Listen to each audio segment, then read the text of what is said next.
Eta nola jarrituko du zerbitzuen ikuspuntutik? Beno, 21. Dokumentu bat ikusi nahi duten momentu bakoitzean, ezta?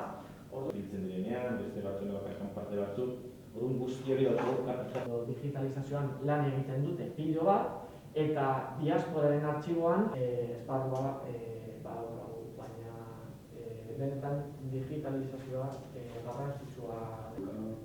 Borobil batekin azpimarratuta mila zortzi. Bai, zuen kopurua oso handia da, orduan grafikoan jartzean, beste dokumentu hori al servicio diplomático británico que en el año 1938, cuando la guerra parece que se decanta por irme, ¿no?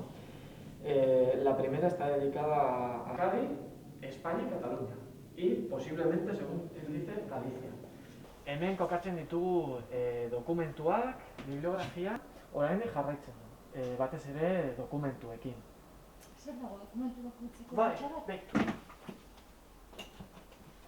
Datu basea egin eta bero, horrelako fitxak egiten dira, deskribapenari begira, emaileari begira, orduan alde horretatik nahiko erosoa da. Persona batek edo berdindik, diasporako emaile batek edo hitzordua ematen diozue. Bukatutzat, emango egonean hori sartuko dugu guren datu base orokorrean, lokartzen da.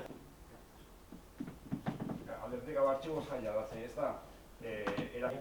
Oso ganitxeta zaila da, edo Mikel izan duen bezala, moduan, ikiten izan duten hori da, izango litzake gure helburu gaire, helburu nagusia. Euskadiko artxibo historikoan eraikitzen ari da pixkana Euskal diasporaren artxiboa. Aukera hon bada, gure aurretik hemen eta kanpoan bizi izan diren euskaldunek elkarren berri izateko. Eta honek garrantzia hartzen du dokumentuak jaso ezkero eta munduan zehar euskaldunek erabili izan dituzten objektuak jaso ezkero. Beraz, nik aukeratu erabili nahiko nuke bizita hau deialdi bat egiteko, bai bertako euskaldunei eta bai munduan zehar bizi direnei, beraien ustez, balore historiko edo sentimentala duten dokumentuak edo objektuak artxibo honen jakinean ipini ditzaten. El Archivo Histórico de Euskadi acoge desde hace 2 años el archivo de la diáspora vasca. Es un centro de referencia que habla de cómo se ha desarrollado esta comunidad integrada por vascos y vascas, tanto en Euskal Herria como en todo el mundo.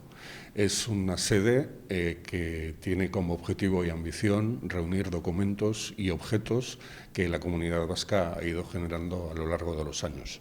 Y creo que esta visita es una buena oportunidad para lanzar una invitación a todos los hombres y mujeres que vivan en Euskal Herria o que vivan en el exterior y que consideren que tienen documentos u objetos de valor que hablan de nuestra historia, y estaría bien que lo pusieran en conocimiento de este archivo para su conocimiento, su catalogación y su difusión.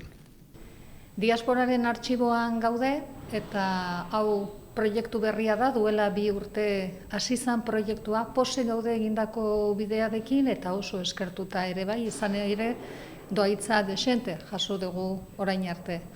Halanda guztiz ere proiektu bizia da, oraindik irekita dagoena eta diasporaren historia jasotzea helburua duena eta gure komunitatea oraindik hor dago, segitzen du gauzak eta proiektuak gauzatzen eta historio guzti hori kontatzea da gure helburua. Eta proiektu hau irekita dago, edonorrek etorri eta konsultatu ahal izateko hemen dena.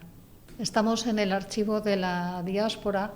Este es un proyecto nuevo, en construcción, un proyecto que se inició hace apenas un par de años. Estamos contentos con el camino que hemos recorrido y queremos agradecer los donativos, las donaciones que hemos recibido hasta la fecha. Este es un proyecto vivo que quiere contar la historia de nuestra comunidad vasca en el exterior y quiere contar también las actividades que sigue desarrollando y los proyectos que sigue desarrollando en el día a día. Y es un proyecto abierto además, porque todos estos documentos y estos objetos están abiertos a consulta para quien tenga interés en conocer esa historia.